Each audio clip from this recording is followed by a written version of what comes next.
Assalamualaikum warahmatullahi wabarakatuh. Saya Dini Oktaviani, NIM 2011-21 dari kelas 3 GPI.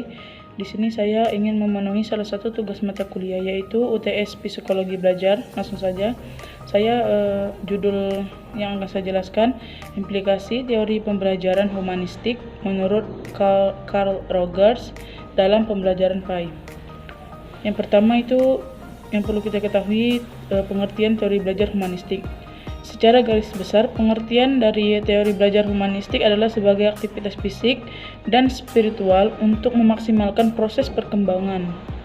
Sementara secara sempit, belajar diartikan sebagai upaya menguasai hanza ilmu sebagai seluruh rangkaian pembentukan kepribadian. Pertumbuhan yaitu tidak memberikan perkembangan perilaku. Ubah atau perkembangannya hanya disebabkan oleh proses belajar,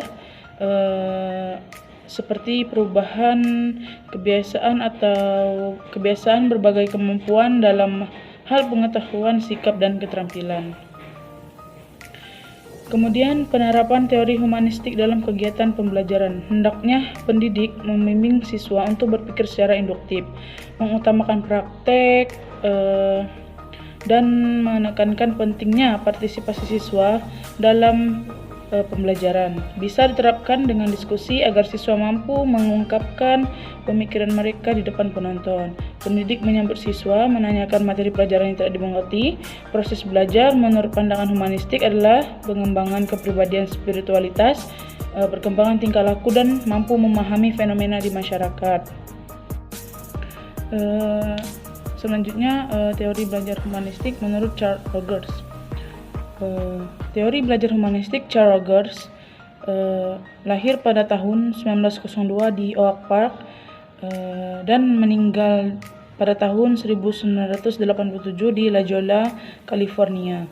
Menurut Rogers, penyebab kecemasan psikologis adalah ketidaksesuaian atau ketika diri ideal seseorang tidak cukup tumpang tindih dengan konsep diri, dan tidak kesesuaian atau ketika diri ideal individu tidak cukup untuk berdiri di atas konsep dirinya. Dan ketidaksesuaian ini bisa diwakili oleh tujuan yang dicapai oleh seseorang untuk dicapai, misalnya mencapai tujuan berhasil dalam biologi, tetapi bahkan tidak suka biologi atau membutuhkan kesuksesan itu untuk mencapai tujuannya, menjadi seorang arsitek. Ada kemungkinan bahwa orang itu adalah ahli biologi, dan selama ini dia diharapkan lakukan hal yang sama, meski merasa arsitektur itu lebih menyenangkan dan memuaskan.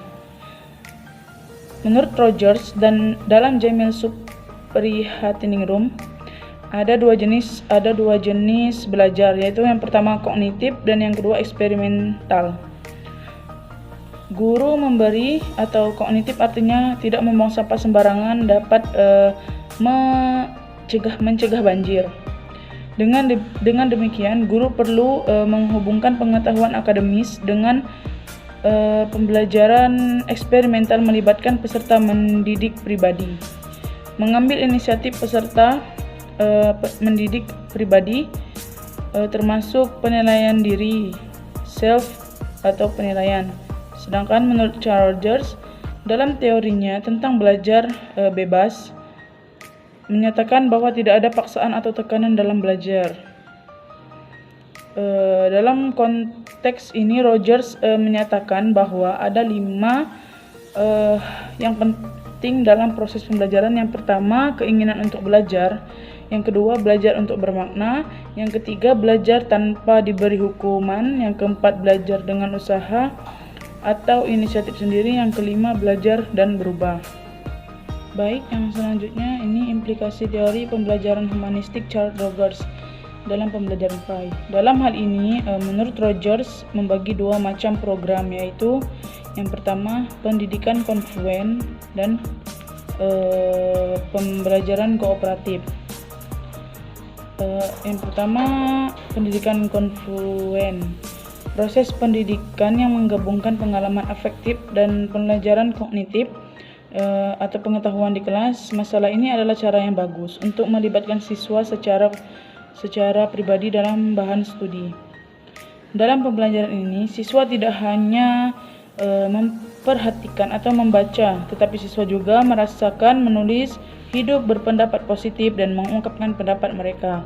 Yang kedua, pembelajaran kooperatif mengacu pada metode pembelajaran di mana siswa bekerja sama dalam kelompok kecil dan saling membantu dalam belajar. Menurut pertanyaan Safin, anggota grup bertanggung jawab atas penyelesaian tugas kelompok dan mempelajari materi. Menurut Johnson yang dikutip oleh Jamil Suprihatiningrum, ada 5 unsur penting dalam pembelajaran kooperatif. Yang pertama adalah saling ketergantungan positif, interaksi tatap muka meningkat, yang ketiga tanggung jawab individu, yang keempat keterampilan interpersonal dan kelompok kecil, yang terakhir proses kelompok. Mungkin itu saja yang bisa saya sampaikan. Wassalamualaikum warahmatullahi wabarakatuh.